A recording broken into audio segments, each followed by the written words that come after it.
to offer you this lesson from Unity of the Keys Spiritual Center.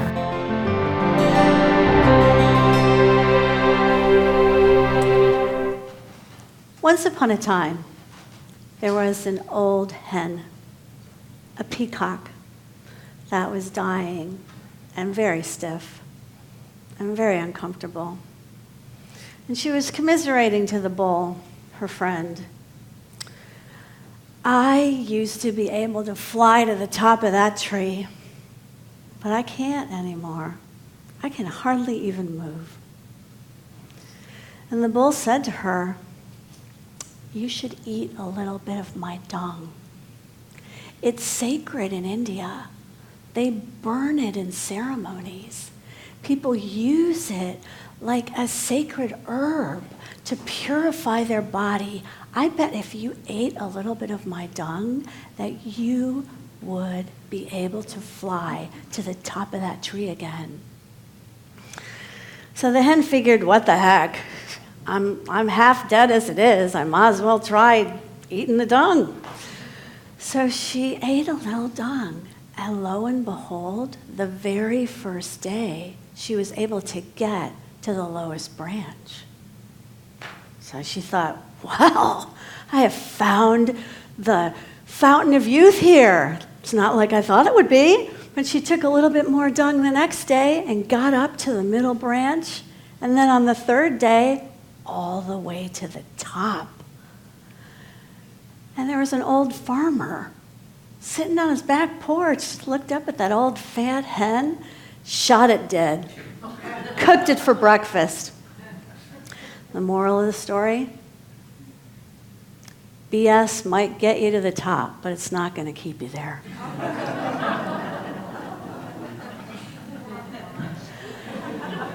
Especially on the spiritual path.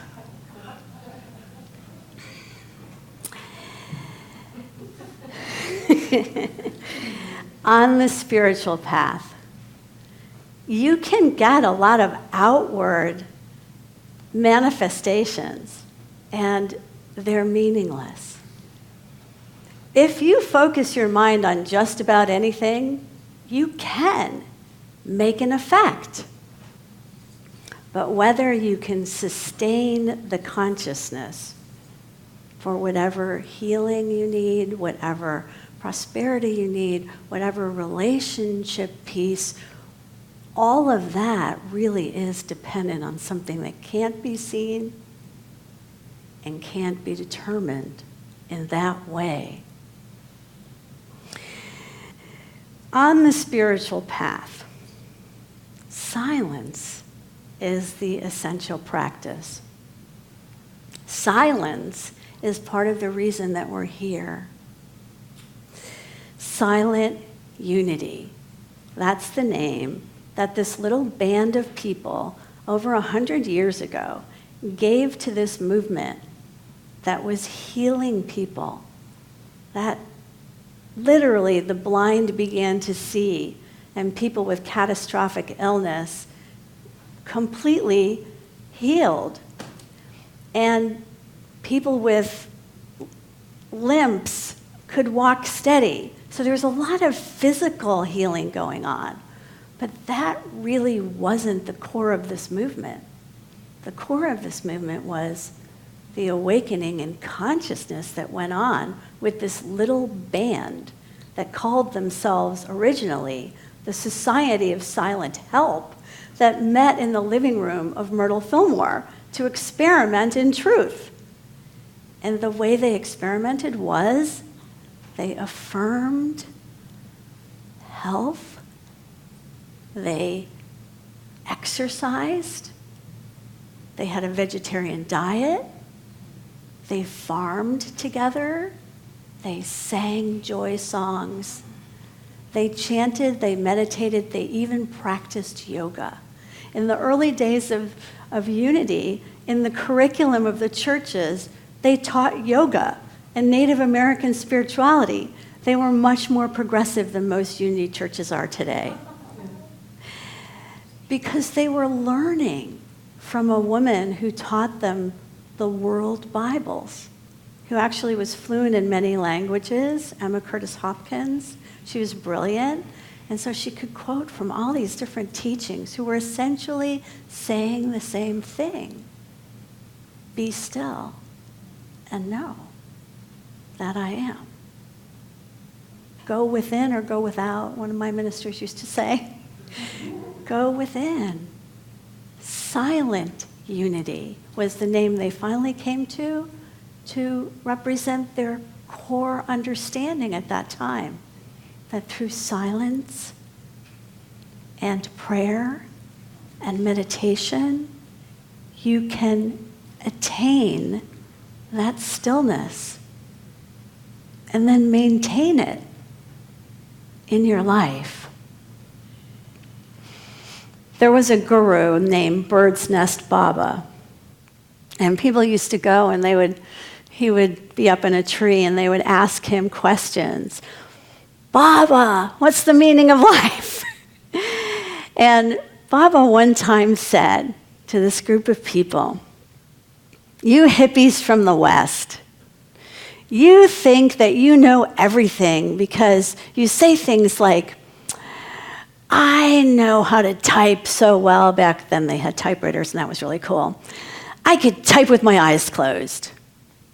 And he said to them, meditation and spiritual awakening is not like that. When you get it, then you can do it with your eyes open. So silence, the kind of silence that we're talking about, it's not the same as refusing to talk, especially when you're angry and sulking and you go into your room and you just don't want to talk about it.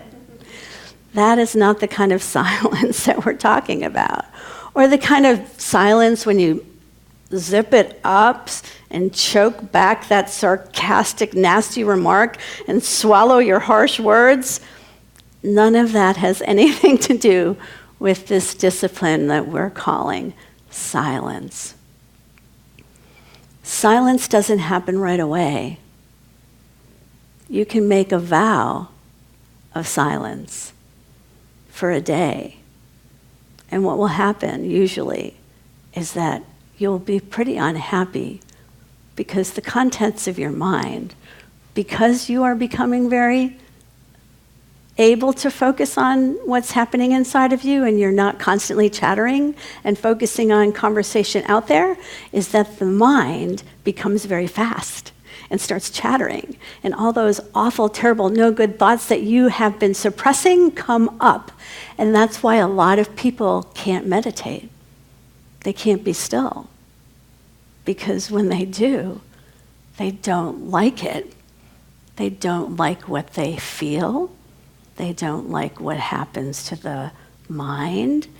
And they won't persist beyond that to stilling their own mind. There is no workshop, no teacher, no religion that can give you silence. There is no practice that will still your mind any more than just sitting there. I mean, there are techniques that will help you. But if we believe what this movement was about, there are no secrets. Silent unity. They just sat there in a band of friends to support each other in what they were learning and to help each other to get there. So there is this tradition in unity of group meditation and group prayer. But it's not complicated. And you don't need to be certified to do it. Silence is progressive. First, Elijah had to stand in the wind, then the earthquake. And before he was able to experience the sound of sheer silence, there was even fire and smoke and thunder and clouds. Every kind of outward manifestation of conflict. Until he was able to hold his own mind. I know Catherine knows the answer to this, but are there any other yoga teachers who know what the first line of the Yoga Sutras of Patanjali is? Anybody? So it's yoga, chitta, vritta, nirodha. And roughly translated, that means that union with God, which is really what yoga is, not the postures and everything, but the wholeness of that word is union with God, is the cessation of the turbulence of the mind. So the whole treatise that Patanjali gave us is all about techniques of getting into the stillness, techniques of silencing the mind, and the many stages of it, the many words for it they have in Eastern religions. When I went to study at Naropa University, it took me a whole year to learn to speak Naropa, because there's a language in Buddhism for every aspect of consciousness, and they would just throw these words around. I'd think, what are they talking about? And they're in Sanskrit, and some of them are in Prakrit, some of them are in Tibetan. It was really interesting, but they have evolved so much subtle understanding of the mind and consciousness that we don't even have a language for in the East. I want to tell you about what happened to a person by the name of Buckminster Fuller. How many of you know who Buckminster Fuller is? So anybody want to tell me anything they know about Buckminster Fuller? What's he famous for? Yeah, the big ball that you see at Disney World, it's called the geodesic dome. That was just one of his hundreds of inventions. They say that he was the most brilliant American scientist and a mathematical genius, and has patents, thousands of them, in the field of engineering and architecture and design. In his 20s, Buckminster Fuller was a drunk and a failure, an alcoholic and a suicidal, grieving man standing over Lake Michigan wanting to commit suicide. He'd flunked out of Harvard twice, and he had so disappointed his daughter by not bringing her a pennant from Harvard, where he went, even though he had flunked out, to party with his friends on weekends. And then she died. That he thought he can't even keep a promise to this child that he loves the most. And he was going to throw himself into Lake Michigan. And he heard this voice that said, Bucky, how about if you just kill those things inside of yourself that no longer serve you? So Buckminster went home to his wife Annie, and they grieved together. And he prayed his little heart out. And it came to him that he would not open his mouth again until he had something inspired to say. And so his wife Annie supported him in their tenement in Chicago for 2 years while he practiced silence. And when he came out, he went on to help the world to see things differently. And he was an amazing human being. He said, when I was 30 years old, I began a new life as a servant of God. He understood prosperity so much that when, at the end of the month, he would have money in his bank account, he and his wife would get together and decide where to send it, because he knew it'd be filled up again. He was so productive and such a genius, and he wrote that it all came through him, not from him. If it isn't extraordinary enough, what I'm telling you about Buckminster Fuller, I want to share with you how Buckminster Fuller died.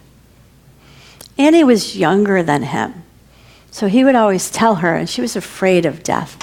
You know, they had a young daughter that died, and she was not very equipped for the dying process. And so Bucky said, I will be there for you, Annie. You have been here for me my whole life. When you die, I will have already been gone. I will help you to the other side of life. And so he made that promise, thinking, you know, he's much older than his wife. But as it happened, Bucky was traveling, and his wife became violently ill and went into a coma. And he told his friend Tom Crum, my wife is dying, so I have to say goodbye to you, Tom, and go be with Annie. What Tom didn't realize is that he really meant goodbye, because he had promised Annie that he would be there for her on the other side of life. A healthy Buckminster Fuller, knowing his wife was dying, went into the emergency room, held her hands, and died. And minutes later, she died too. Now that's a promise. That's a promise.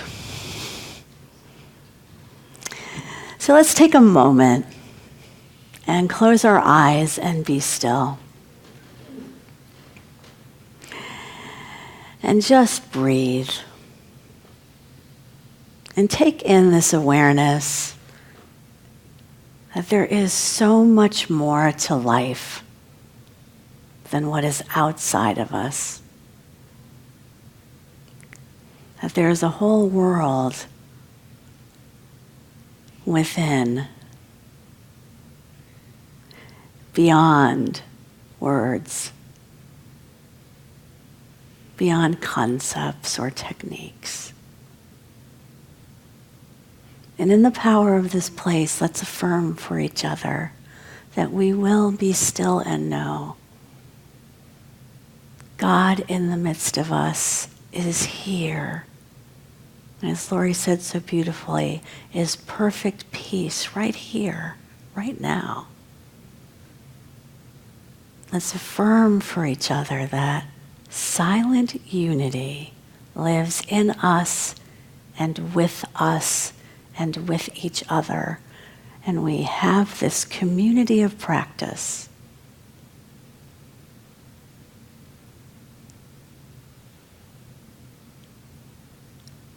And we ask for a blessing upon everyone for that still point, that perfect peace, that cessation of turbulence, that amazing oneness with God lives and moves and breathes us. Thank you, God. Amen.